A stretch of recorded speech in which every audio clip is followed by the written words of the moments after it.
everybody, welcome to Monday Morning Must Knows. My name is Merlin Rothfeld, and here are three important things to pay attention to for the upcoming trading week. Now, our first one of three is actually a three-fer in itself, so we got like 5 things or 6 things coming up this week. We'll start it off with interest rates. Yes, central banks around the world are heating up the discussion about potentially raising rates to combat that inflation that's transient at this point, but might be getting worse.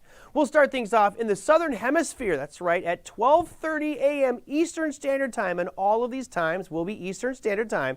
The Australian dollar, just after the stroke of midnight, will be coming out with their rate announcement.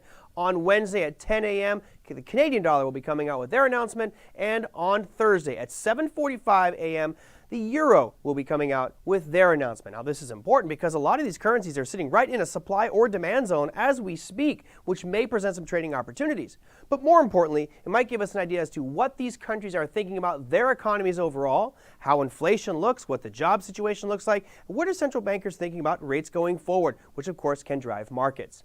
Moving on to number 2, we're talking about inflation. Yes, we'll dovetail right into that Fed decision.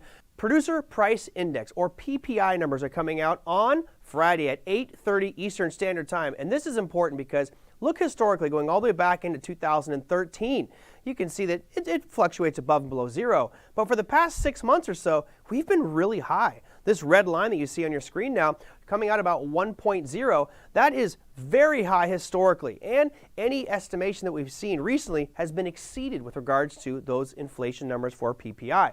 So this could give us a little bit clearer read, if you will, of what the Fed might be thinking about rates going forward. Remember, Powell has already said that inflation is transient. We expect it to stay a little bit higher than normal, but if it keeps climbing, that talk track might change and they may have to raise rates accordingly.